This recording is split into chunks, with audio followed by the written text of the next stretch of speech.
All right, guys, I'm here with Jeff, the half creator of this cigar that he's smoking right here, the Black Angus. Jeff and Steve Saka collaborated on this cigar, so we're going to talk a little bit about it, tell you about the cigar.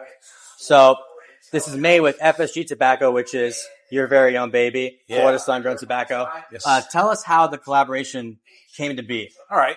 So we started the Florida Sun-Grown Tobacco Farm in Claremont, Florida in 2013. We did a test crop. We've been growing it now for going on 11 years now. And I'd say about 5 years ago, Steve was at the farm, and we were going through the tobacco was in the container ready to ship to Nicaragua. And, Steve and I have known each other for a long time. He's got a great palate, a lot of passion, knows what he's doing too. And he's like, man, I would like to make a cigar with this. And so I said, here, let's go through the boxes here, and you pick out which sorting you want to do. And when it gets to Nicaragua, have at it. He's like the chef. We're like we use the farm as like a farm to table concept, right? We own Corona Cigars, we're the retail, but we take it all the way from the farm to the retail side. So whenever we work with a manufacturer with Florida Sun-Grown Tobacco, I like to let the manufacturer, everybody has their own style, right? So we like to provide them, it's like a great chef, provide them with the ingredients and let them come up with the dish. Yeah. And that's what we did. And I kind of expected this to be this type of cigar because Steve likes heavier cigars, heavier tobaccos. He's really good at working with that. And so it's always exciting to see what they come up with. So, absolutely. So a lot of it, direction for me is more on here's a tobacco and let the artist have the palate. Let the master blender do his thing. Yes. Yeah, it is definitely. We just had the cigar. It's very savory, very meaty. It kind of goes into the whole Black Angus theme.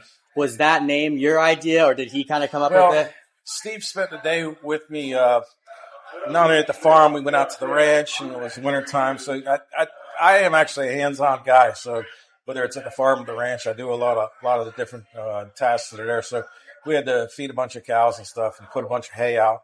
And he was like, if you've never done that before, it's pretty cool. You got the full experience. Yeah, you got the full experience, the big 6x6 truck and the big, 100 cows come running at you, all hungry and doing. And then you get the big bowls out there too. And he's like, man, that kind of captures what we do.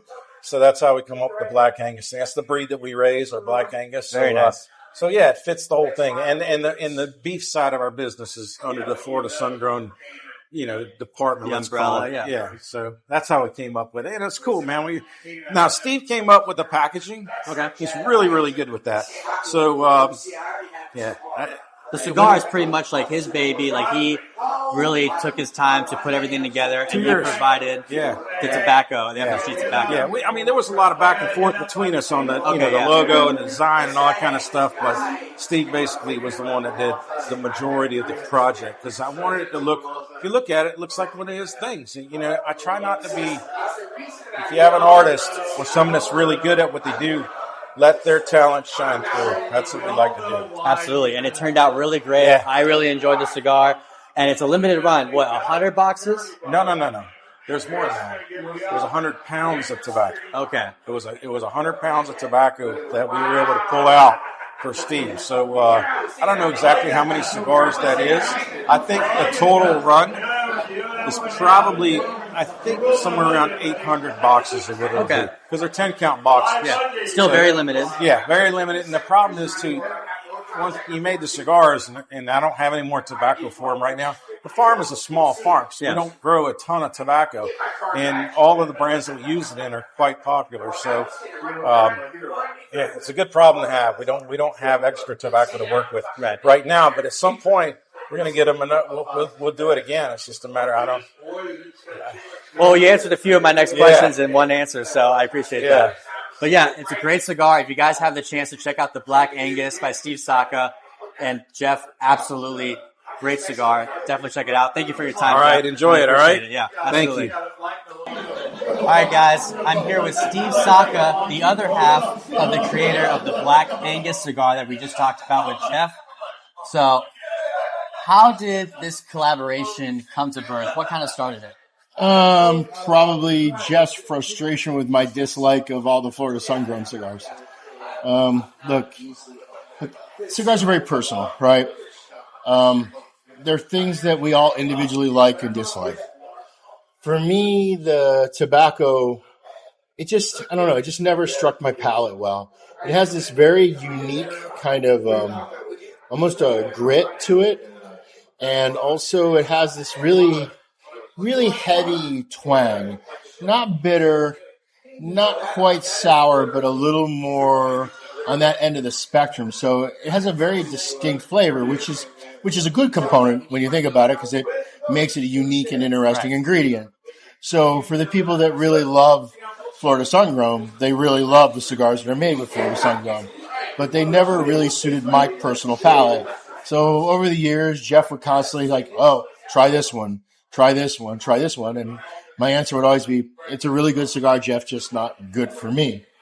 And I think he just kind of got frustrated with me. And I don't know, one day, one night over some bourbon, he's like, well, would you think about making one? And I'm like, you know what? Let me come to the farm. Let me look at the tobacco. And I went out to the farm and I was poking around. Look, it's a very healthy crop. But I noticed some really like super, super thick stuff. And I said, what's up with this? And he goes, oh, nobody wants that because it's just really hard to work because it's so thick. It's the top 2-3 leaves off the plants, just the Coronas. So I'm like, I'm not a big fan of this tobacco. And it's kind of a challenge of a project because I want to take it and make it into something that hopefully not only that customers will like, but something that I'll like. So why not take the most FSG of the FSGs and make that the challenge project? And so I took the little bit of tobacco. It wasn't very much. It was like 3 cases. It was only like 330 pounds. And I took it down to Nika, and then we spent about a little over a year trying to figure out how to ferment it and work the tobacco. And one of the things that I think probably most everybody does is, and I'm assuming because I don't know, but I'm assuming because it's a C99 Cuban seed tobacco, they probably work it like they would work any traditional C99. And I actually wasn't happy with the results from that. So we actually ferment the tobacco much differently than what you would expect. And I got to the point where I was happy with the material, and then it came down to making a blend. But, the challenge always is so I wanted to make an FSG that I would find palatable, and hopefully that because there's other people like me. Yeah. There's people that love FSG, and there's other people like, no, it isn't quite for me. But I wanted to try to make a blend that for people who don't particularly like FSG, that here's a cigar that maybe they would like FSG in. But at the same time, you don't want to strip away the part of FSG that also makes it appealing to the people that like it. So that's kind of a balancing act of trying to leave some of that twang in there, right? So that anyone that does love FSG will go, oh yeah, this is an FSG blend. And that's really what it was. So I was trying to kind of weave my way into a Goldilocks zone and try to make a FSG cigar that people who currently like FSG will enjoy, but also make a cigar that for the people that like, no, that isn't for me, says, maybe it is. And that was really kind of the impetus for the project. Now, is it 100% FSG? Or No. It's just those Corona leaves. So it essentially works as the Lajero in the blend. Okay, yeah. And what's the rest of the blend component that you can share? Yeah. It's Ecuador Habano. It's a San Andres Negro wrapper and a combination of other Nicaraguan fillers. So it's a very traditional cigar. So what would be your go-to bourbon or whiskey to pair with that cigar? Because I know you're a big bourbon guy. Yeah, this is an odd question because I think everybody, when they talk about pairings, they don't really matter. I think people ultimately say what their favorite pairing is, the stuff they like to drink with the stuff they like to smoke, right? So I always kind of find that to be kind of one of those silly kind of things. Not that you ask the question, because it's a question I get asked all the time. But I'm just saying personally, I think a better thing is just there's like some general rules of thumb. Look, wines are hard to pair with cigars. So if you're in wine, you want to tend to go towards the sweeter or the heavier reds pair better. Stuff like tequilas, hard to pair unless you start getting into the neos and the heavier stuff. When it comes to like bourbons, the sweeter the bourbon, the better the pairing it typically is. Same thing with like whiskeys. I happen to like a lot of really peaty, heavy scotches. They're some of the ones that are the most difficult to pair with cigars. It's much easier to pair something that's, a Highland or, a Speyside style Scotch, or in my case, what I do is I'll take some of the peaty ones, but I'll take some of the ones that are like finished in like sherry casks, like Lagavulin Distillers Edition, or like in Lafroig, one of the least popular Lafroig with the hardcore Lafroig guys is the Lafroig Lore. But oddly enough, the Lafroig Lore is a better pairing, in my opinion, with most cigars. Again, that element of sweetness is always something that complements well to cigars. And then the other thing that always complements well in a pairing scenario is anything with fat in it. So ice cream, milkshake, anything that's got that extra bit of fat content, chocolate.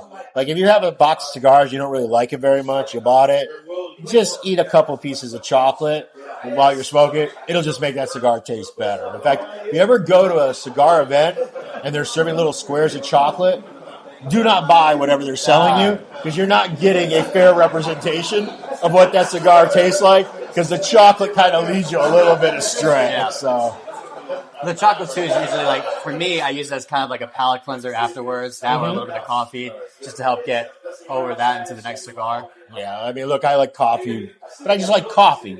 Yeah, so coffee's a great pairing with cigars because I love coffee. Absolutely, yeah. Well, I tried the cigar, the Black Angus. I found it was very good. Definitely very savory, almost meaty, which kind of ties into the whole theme of Black Angus. I think it starts off kind of like mild, medium-ish. It has like a creamy strong, note at the beginning. Yeah. But it does build up in strength when you start getting closer to the band. It's just a cigar that really progresses and amps up a bit. It definitely did progress. Yeah, it changed quite a bit. But yeah, it was very smooth, not too harsh or anything like that. You're right, it did heat up a little bit towards the end, strength-wise, but nothing crazy. It wasn't like a really strong cigar or anything. And I really enjoyed it. I did. So I think that it really sucked to do an interview at the end and go, yeah, by the way, that cigar sucked. Well, I would be honest with you, but I will tell you too, like you said, it's good for FSG smokers, but I think it's also good for people that maybe don't prefer FSG. I hope that good so. Middle ground. Yeah, like I said, I think it's something that if you tried a lot of FSGs, that's not for me. This might be the one that's worthwhile to kind of give it another re-peek and a look at. So. And lastly, will you be making more of these potentially? And second question. Yeah, so I have enough tobacco to make approximately another 8 to maybe 10,000 cigars at most, right? Okay. So that's what I currently have. Now, if Jeff ultimately wants more, because look, we're 4 years from the point that I visited the farm and picked up the tobacco to here we are today, and it's in a box. Now, if I were to select more tobacco to make more, I won't have to go through that learning curve of the first year to figure out how to properly work the tobacco. I already understand what to do to ferment it, but I would still be about 2.5 years away from the point that I selected more tobacco. So I think at this point, let him sell what he has. Let him see what he wants to do. If he wants to make more, look, I'm not going to fight with money. Yeah. You know what I mean? Now that I know what to do, it's much easier. But it's always going to depend on what the consumers think. If consumers want more, my job is to eventually make more. But it won't be a quick turnaround. It's one of the reasons why we call it extremely limited production, because there's a real hard and fast cap of how much of this tobacco I have fermented and aged appropriately to go. So, it's a bit of it's probably one of the smallest kind of production, the smallest thing that we're limited by. I mean, we make less unicorns, right? But I could make more unicorns if I chose to do so. Where this one, I only have enough leaf to make approximately another 8 to 10,000 cigars at this point.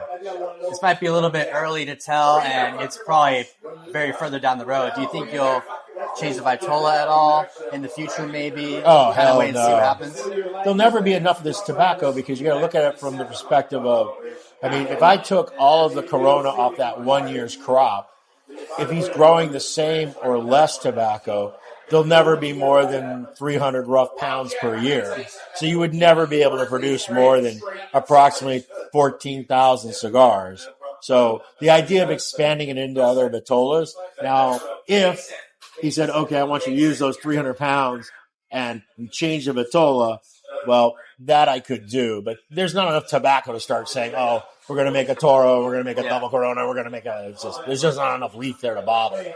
Fair enough. So, well, I would say if you can, definitely try and get at least one of these cigars. I really much enjoyed it. Thank you so much for your time, no, Steve. thank Always you. a pleasure to talk to you. No.